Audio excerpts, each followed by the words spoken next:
The man who walked into the electrical engineering building on Purdue's campus in January and stabbed and shot a student to death has been found dead in his prison cell. News 18's Kelly Roberts confirmed Cody Cousins died of an apparent suicide. She joins us live from Purdue's campus. Kelly.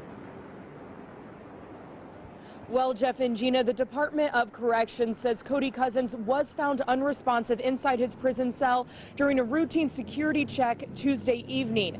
Now, during his sentencing last month, a main question was about Cousins' mental health.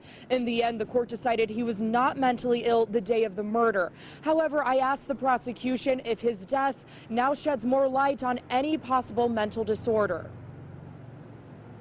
When Tippecanoe County Prosecutor Pat Harrington got the call from state officials Wednesday telling him Cody Cousins was found dead, he expects his reaction was similar to others. I think my first reaction would probably be like anyone else in the public, which is, how does that happen? The Indiana Department of Corrections says Cousins was found unresponsive Tuesday night during a routine security check at the state prison in Michigan City. He had cuts on his neck and both arms from the razor he was provided, leading the DOC to report his death was a result of an apparent suicide. Well, when we received this news, the first phone call was obviously to Andrew Bolt's family. Last month, Cousins was sentenced to 65 years in prison for the murder of Purdue student Andrew Bolt. In pretrial hearings, Cousins told health experts he was taking medication for schizophrenia.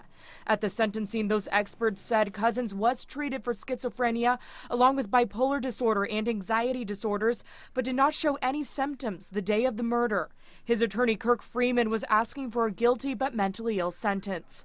He also received the news Wednesday morning about his client. I don't know if I'm surprised or not.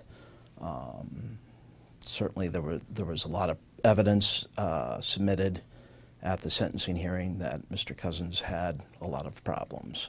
In the end, the court did not give him the guilty but mentally ill sentence. Cousins told the court he had lied to mental health officials. I don't think anyone can go back and now try to armchair quarterback and say, had that guilty but mentally ill been entered, that would have prevented anything that happened last night.